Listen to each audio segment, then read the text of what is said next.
तो देखो फ्रेंड्स, इसमें अपना एंडोप्लाज्मिक रेटिकुलम की संरचना और कार्य के बारे में मैंने जस्ट अभी पिछली वीडियो में जो बताया है, संरचना और उसके टाइप से कि अंतःप्राचीर जालिका की संरचना और दो प्रकार की होती है, खुरदरी अंतःप्राचीर जालिका और चिकनी अंतःप्राचीर जालिका।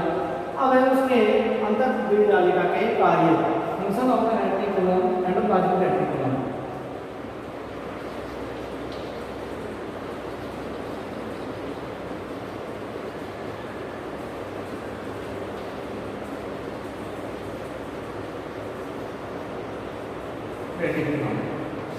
अंतःप्राचीर जालिका के कार्य कि अंतःप्राचीर जालिका जो है किस प्रकार का महत्वपूर्ण कोशिकांग है जो कोशिकाओं के अंदर निम्न प्रकार के कार्य करती है। यांत्रिक आधार कि अंतःप्राचीर जालिका के द्वारा कोशिका द्रव्य को, इसको कोशिका द्रव्य को यांत्रिक आधार प्रदान किया जाता है कि अंतःप्राचीर जालिका के द्वारा कोशिका द्रव्य को यांत्रिक मैकेनिज्म यांत्रिक आधार प्रदान किया जाता है अंतःप्राचीर जालिका के द्वारा। तो ये मजबूती प्रदान करके उसको यांत्रिक अवलंबन प्रदान करने का कार्य करती है। प्रोटीन संश्लेषण की अंतःप्राचीर जालिका जो है, अंतःप्राचीर जालिका पर उपस्थित जो राइबोसोम के क्रम लगे हुए होते हैं, इसलिए सबसे महत्वपूर्ण कार्य है इसका कि ये प्रोटीन संश्लेषण में भाग लेते हैं।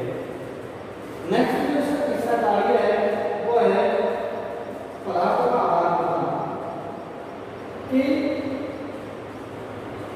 कोशिका के बाहरी और भीतरी भागों में संश्लेषित द्रव्यों की कोशिका में बाहरी या तो बाहरी पदार्थ या आंतरिक पदार्थ जो संश्लेषित किए जाते हैं या निर्मुक्त किए जाते हैं, छोड़े जाते हैं, उन पदार्थों का आदान प्रदान करने का कार्य भी अंतःप्राचीर जालिका एंडोप्लाज्मिक रेटिकुलम के द्वारा किया जाता है। अंतराकोशिकीय विभवन, अंतराकोशिकीय विभवन मतलब कोशिका के अंदर ही कुछ ऐसे इस प्रकार के पदार्थ संश्लेषित किए जाते हैं, उन संश्लेषित पदार्थों को अंतःप्राचीर जालिका परिसंचरण तंत्र की तरह कार्य करती है। इसकी तरह परिसंचरण परिसंचरण तंत्र की तरह कार्य की पदार्थों में कोशिका के अंदर ही उन पदार्थों को ट्रांसमिशन करने का कार्य करती है। नेक्स्ट है एटीपी का संश्लेषण कि अंतःप्राचीर जालिका के द्वारा एटीपी का संश्लेषण किया जाता है और ये अंतःकोशिकीय पदार्थों को परिसंचरण के लिए जो ऊर्जा एटीपी से प्राप्त होती है वो कोशिका में एटीपी का संश्लेषण अंतःप्राचीर जालिका में ही होता है कि कोशिका में बाह्य पदार्थों के संश्लेषण के लिए एटीपी की कार्य करने के लिए एटीपी की जो आवश्यकता होती है वो अंतःप्राचीर जालिका में एटीपी के रूप में इसका संश्लेषण होता है। ग्लाइकोजन और उपापचय क्या होता है कि ग्लूकोज का ग्लाइकोजन के रूप में स्टोर करके रखा जाता है। तो चिकनी अंतःप्राचीर जालिका जो होती है, वो चिकनी अंतःप्राचीर जालिका ग्लाइकोजन को ग्लाइकोजन भंडार से एंजाइम विघटन द्वारा, एंजाइम विघटन के द्वारा, एंजाइम विघटन की प्रक्रिया के द्वारा ये इसको वापस ग्लूकोज में ट्रांसफर करके, वापस ग्लूकोज में रूपांतरित करके और कोशिका में ऊर्जा के रूप में इसको काम में लेते हैं। तो इस प्रकार से ये ग्लाइकोजन ये चिकनी अंतःप्राचीर जालिका के द्वारा किया जाता है। चिकनी अंतःप्राचीर जालिका के द्वारा ग्लाइकोजन को भंडार करके रखा जाता है और उसको जब आवश्यकता पड़ती है तो उसको एंजाइम विघटन की प्रक्रिया के द्वारा ग्लूकोज में रूपांतरित कर दिया जाता है। नेक्स्ट है एंजाइम की क्रियाशीलता कि अंतःप्राचीर जालिका के द्वारा कुछ एंजाइम अनेक स्टेरॉइड, फास्फोलिपिड, हार्मोन्स आदि क्रियाओं को सुनिश्चित करते हैं। एंजाइम की क्रियाशीलता की चिकनी अंतःप्राचीर जालिका पर कुछ स्टेरॉइड,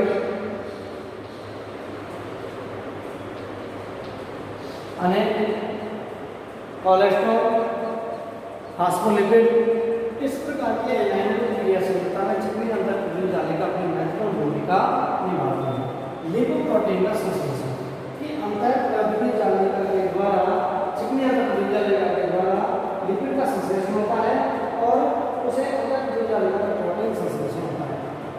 चिकनी अंतःपृष्ठीय जालिका में लिपिड का संश्लेषण होता है, इसका लिपिड का वसा का लिपिड का संश्लेषण होता है और उस लिपिड के संश्लेषण के द्वारा वो उसमें प्रोटीन संश्लेषण में अपनी महत्वपूर्ण भूमिका निभाता है। संवेगों का अंतःकोशिकीय संचरण कि जो एक्साइट होते हैं, आवेग जो होते हैं, उन आवेगों को उस कोशिका के अंदर अंतःकोशिकीय कोशिका के अंदर उन सूचनाओं को एक कोशिका से दूसरी कोशिका में भेजने का कार्य करती है। तो ये इस प्रकार से अंतःकोशिकीय संचरण में भी संवेगों के अंतःकोशिकीय संचरण में भी अंतःपृष्ठीय जालिका के द्वारा मुख्य रूप से कार्य किया जाता है, जिसको विद्युत ऊर्जा होने की संभावना रहती है और जिसके कारण ये संवेगों का अंतःकोशिकीय संचरण होता है। नेक्स्ट है कुछ अन्य कोशिकीय झिल्लियों का निर्माण। कुछ अन्य कोशिकीय झिल्लियों का निर्माण कि कोशिका में कुछ कोशिकाओं की संरचनाओं जैसे केंद्रक झिल्ली, गोलजिका की उत्पत्ति अंतःपृष्ठीय जालिकाओं से होती है। देखो एक महत्वपूर्ण पॉइंट है कि कोशिका में गोलजिका और केंद्रक झिल्ली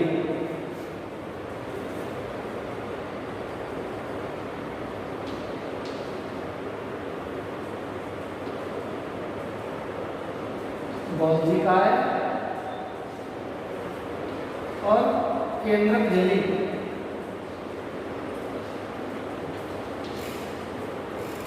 कोशिकीय झिल्ली का निर्माण अंतःपृष्ठीय जालिका के द्वारा कुछ अन्य कोशिका की झिल्लियों का निर्माण भी किया जाता है, जिसमें गोलजिका है, केंद्रक की झिल्ली है।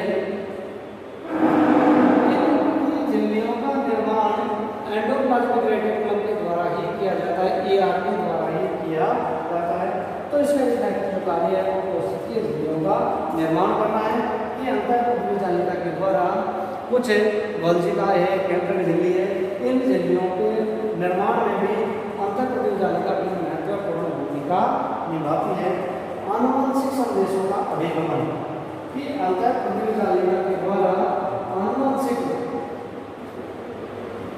कि केंद्रक से कोशिका द्रव्य में आनुवंशिक सूचनाएं केंद्रक में नहीं होती कि केंद्रक से कोशिका द्रव्य में, क्योंकि अंतःपृष्ठीय जालिका केंद्रक से बिल्कुल सटी हुई होती है, केंद्रक से जुड़ी हुई होती है। तो केंद्रक से कोशिका द्रव्य में कुछ आनुवंशिक सूचनाओं का यदि अभिगमन करना है, अभिगमन किया जाता है, तो वो अंतःपृष्ठीय जालिका उसमें अपनी महत्वपूर्ण भूमिका निभाती है। तो आनुवंशिक पदार्थ का अभिगमन अंतःपृष्ठीय जालिका के माध्यम से होता है और इन संदेशों के द्वारा प्रोटीन, कार्बोहाइड्रेट, वसा जैसे पदार्थों का अपचय का निर्माण होता है। भाई इसके द्वारा कार्बोहाइड्रेट,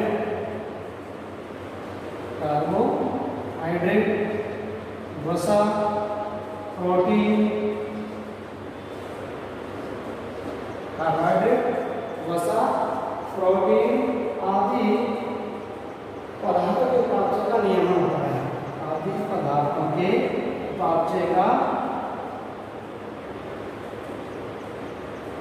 अपचय का नियमन होता है। तो इस प्रकार से अंतःपृष्ठीय जालिका जो है, अंतःपृष्ठीय जालिका के द्वारा ये इस प्रकार से कुछ महत्वपूर्ण कार्य किए जाते हैं। वैसे अंतःपृष्ठीय जालिका, एंडोप्लाज्मिक रेटिकुलम, ये यूनिवर्सिटी के जो अपने RRBMU के 2016 के पेपर में टॉपिक आया हुआ है, अच्छा मोस्ट क्वेश्चन है कि अंतःपृष्ठीय जालिका की संरचना एवं उसके कार्य को समझाइए। तो संरचना और कार्य अंतःपृष्ठीय जालिका के बारे में, संरचना, उसके प्रकार, उसके कार्य, तो कार्य और संरचना और विकास हमने पिछले वीडियो में बता दिया। ये इसका है कार्य, फंक्शन ऑफ एंडोप्लाज्मिक रेटिकुलम। तो अंतर्गत जालिका के द्वारा ये कई सारे महत्वपूर्ण कार्य किए जाते हैं, जो कि ये पढ़ने के डिटेल से बताएं कि ये कोशिका द्रव्य को एक मैकेनिज्म बेस्ड प्रदान करने का कार्य करता है, यांत्रिक आधार प्रदान करने का कार्य करता है। प्रोटीन का संश्लेषण, क्योंकि अंतर्गत जालिका में लगे हुए राइबोसोम के जो कण हैं वो प्रोटीन संश्लेषण की क्रिया में अपना महत्वपूर्ण भूमिका निभाते हैं और पदार्थों का आदान प्रदान की ये बाहरी और आंतरिक जो पदार्थ होते हैं उन पदार्थों को कोशिका द्रव्य से अंतर्गत जालिका या अंतर्गत जालिका के अंदर से कोशिका द्रव्य में उन बाहरी और आंतरिक जो पदार्थ होते हैं उनके अभिगमन में भी अपनी महत्वपूर्ण भूमिका निभाते हैं। अंतराकोशिकीय अभिगमन कि ये अंतर्गत जालिका में परिसंचरण तंत्र की भांति कार्य करता है कि जैसे अपने शरीर में परिसंचरण तंत्र सर्कुलेट सिस्टम में ब्लड के द्वारा सारे शरीर में उन तत्वों का आवागमन किया जाता है, उसी प्रकार से अंतराकोशिकीय पदार्थों का अभिगमन अंतर्गत जालिका के द्वारा किया जाता है। एटीपी का संश्लेषण, ग्लाइकोजन का उपापचय कि इसके अंदर है, चिकनी अंतर्गत जालिका के अंदर ग्लाइकोजन का भंडारण किया जाता है और उसको एंजाइम विघटन की प्रक्रिया के द्वारा ग्लूकोज में रूपांतरित करके उसको पुनः कार्य काम में लिया जाता है। इसी प्रकार से एंजाइम की क्रियाशीलता, कुछ एंजाइम हार्मोन्स है, स्टेरॉइड है, कोलेस्ट्रॉल है, पॉलीसेकेराइड है, इनमें चिकनी अंतर्गत जालिका के द्वारा विघटन किया जाता है और उनकी क्रियाशीलता में भी अंतर्गत जालिका चिकनी अंतर्गत जालिका महत्वपूर्ण रूप से अपना कार्य करती है। लिपोप्रोटीन का संश्लेषण कि चिकनी अंतर्गत जालिका के द्वारा लिपिड का संश्लेषण किया जाता है और जिससे लिपोप्रोटीन का निर्माण होता है। संवेगों का अंतःकोशिकीय, कुछ संवेग होते हैं जैसे अपने शरीर में तंत्रिका कोशिकाएं जो बाहरी ज्ञानेंद्रियों से जो सूचनाएं प्राप्त होती हैं उन सूचनाओं का अवयवों का शरीर के विभिन्न भागों में ट्रांसमिशन। तो इसी तरीके से ये कोशिका के अंदर जो संवेग होते हैं इनमें विद्युत आवेग के रूप में, ये विद्युत सिग्नल के रूप में उन संवेगों का संचरण करने का कार्य करते हैं।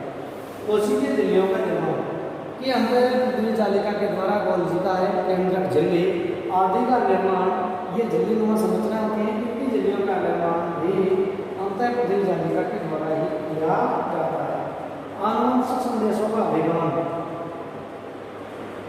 कि केंद्रक से सीधी अंतर्गत जालिका जुड़ी हुई होती है, इन्हें सीधी अंतर्गत जालिका के द्वारा केंद्रक से कोशिका द्रव्य और कोशिका द्रव्य से केंद्रक में कुछ आनुवंशिक जो सूचनाएं होती हैं उनका ट्रांसमिशन भी अंतर्गत जालिका के द्वारा किया जाता है, जिसमें कार्बोहाइड्रेट है, वसा है, प्रोटीन है, इनके उपचय का नियमन अंतर्गत जालिका के द्वारा ही होता है।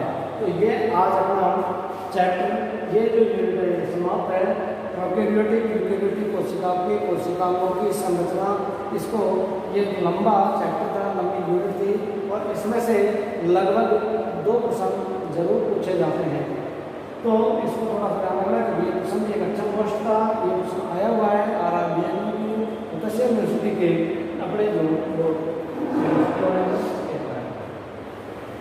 इसकी संरचना और कार्य। यह आज का वीडियो समाप्त है। आगे फिर अगली क्लास में